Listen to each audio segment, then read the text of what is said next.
So let's talk about Torbjorn. Let's talk about a few things actually, but let's just start with the gameplay. I'm playing Junkrat on Nepal. I love Nepal.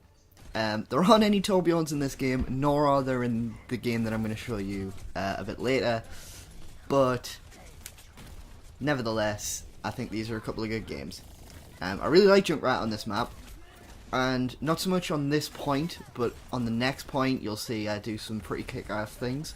So, that's pretty cool. Torbjorn. He's getting a nerf.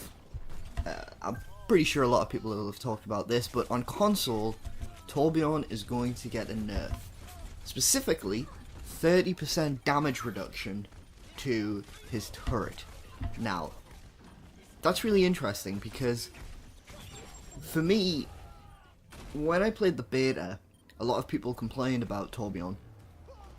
And I never really got it. I didn't think it was that hard to deal with.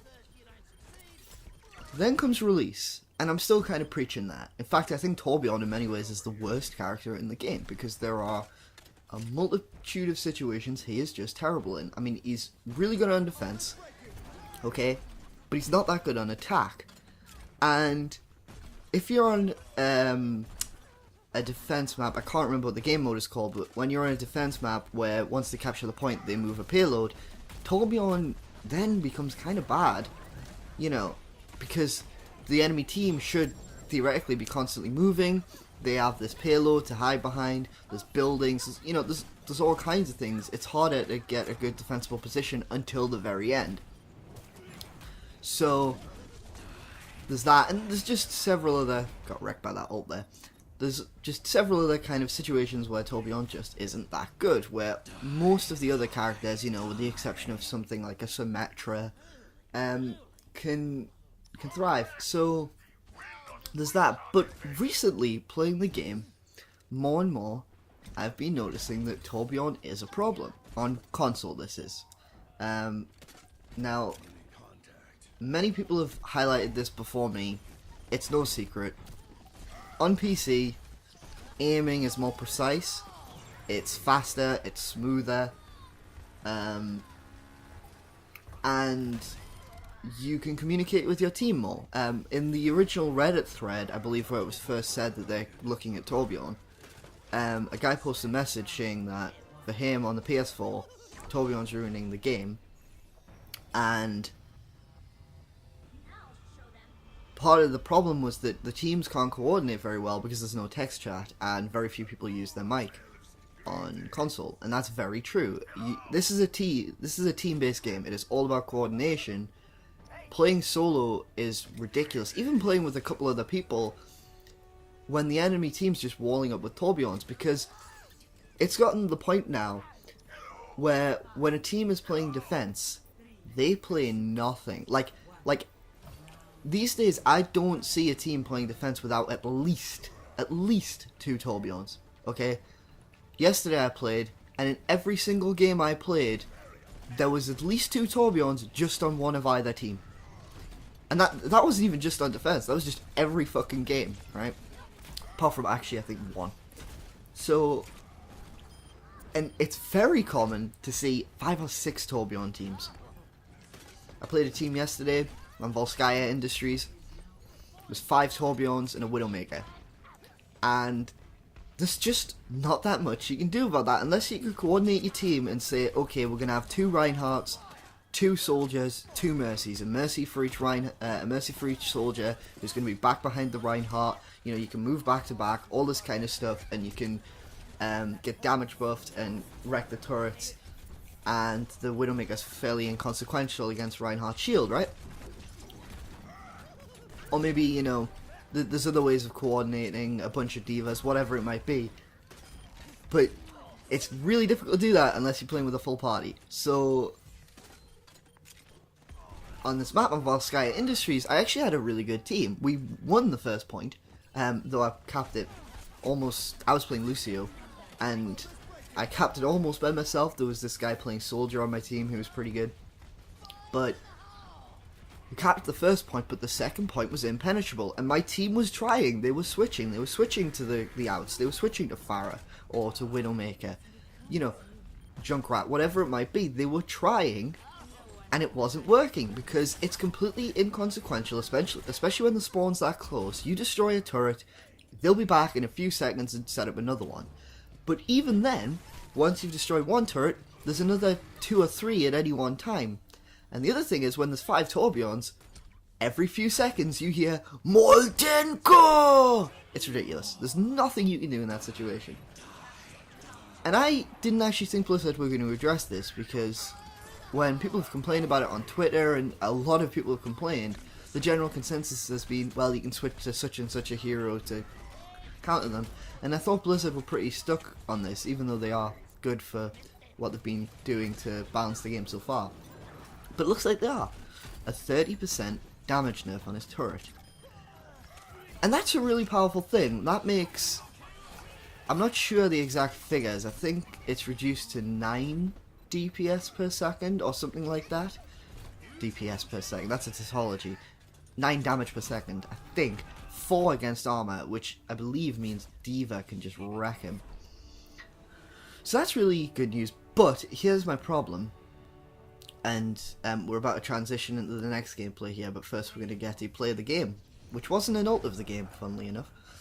Pretty good play by this Rooter here. He does get me in this clip. But anyway, I would have preferred... The damage nerf is good, but that's not what I ideally would have liked. I would have liked to have seen 1, maybe 2 of 3 things, okay? So we're going to transition this game. This was actually us capturing the second point. Well, we might not capture it, but this is us on the second point of Tower, Lijiang Tower, and I had a pretty hot game. I think 120 kills and maybe 3 or 4 deaths right now. Shouldn't have engaged this McCree. You're going to see that being a continuing theme of this gameplay. But yeah, I realised I was playing pretty hot, so I thought I'd start recording on the second point. So anyway, Torbjorn. One or 2 of 3 things I would have liked to have seen. The first and most prominent, the real thing I want, is for there to be a delay on the targeting of his turret. So in other words, one of my main problems is that the turret locks onto you so fast. It's like, you don't have a chance. I'll be like poking out of a corner as Pharah, trying to take pot shots, and before I can even like think about aiming or think about getting a shot off, I'm already getting shot myself. And Pharah is kind of squishy. A lot of the counters to Torbjorn are kind of squishy. So it's not an ideal situation. One of the other things I would have liked to have seen, potentially, is a reduced charge rate on his ult. Because I feel like Torbjorn gets his ult a little too often for my liking. And it is a very powerful ult. He gets a massive armor pool, does extended damage, the turret gets rockets, you know, all kinds of crap. And the third thing is that I think the cooldown on setting his turret up should be after it is destroyed. So the turret gets destroyed, and then there's like 5 to 10 seconds, maybe even more, where he can't set up a turret. And that gives the enemy team a better opportunity. And again, this only applies to console. To my knowledge, on PC, Torbjorn sucks. So that's what I'd like to have seen. But it looks like we're getting this damage nerf, and that's okay, because it does mean that certain characters are going to be more effective against him. In the example I mentioned before, Pharah's going to be good, because yes, you're squishy, but now she's going to be able to take less damage, and I'll be able to kill him. Okay, here we go. Now I'm going to start talking about McCree. You see what happened there? It was a bad play by me, but I tried to use my ult to kill him. I chased him down, I saw that he was on no health. I felt, okay, I've got a good opportunity to kill him. My aim wasn't great, I wanted to stop him getting the health pack. He got it. He moves up the stairs, I throw my ult. Tracer's ult has such little... I mean, it's one of the worst ults in the game, let's be real. And Tracer is absolutely one of my favourite characters. She's one of my most played characters. I think a skilled Tracer can be a formidable thing for the enemy team. Okay, what was that, 27 kills? Can be a formidable thing for the enemy team. But her fucking ultimate, she throws it so limply, and it has almost no blast radius. But McCree, how come McCree's flashbang can be thrown further and to greater effect than her ultimate? How can an ability that's just one of his side abilities that he can use many, many, many times per match? I mean, what's the cooldown on that? Like 6 seconds or something? I'm not really sure. But it's crazy to me. And this brings me on, I was talking about Torbjorn and the nerf that's coming for him and what I would have liked to have seen. This brings me on to McCree, and I know I'm a bit late on this because the nerf was a while ago, but I don't think that was the right nerf to make. And again, I know I'm not the first person to say this, but for me, the damage nerf to McCree, bringing him down, what was it, like 75 to 40, or 5, or 40, or whatever, and increasing his Fan the Hammer reload speed, that to me wasn't the right nerf. The nerf was his flashbang. They should have done something with the flashbang, because that's what makes him so strong.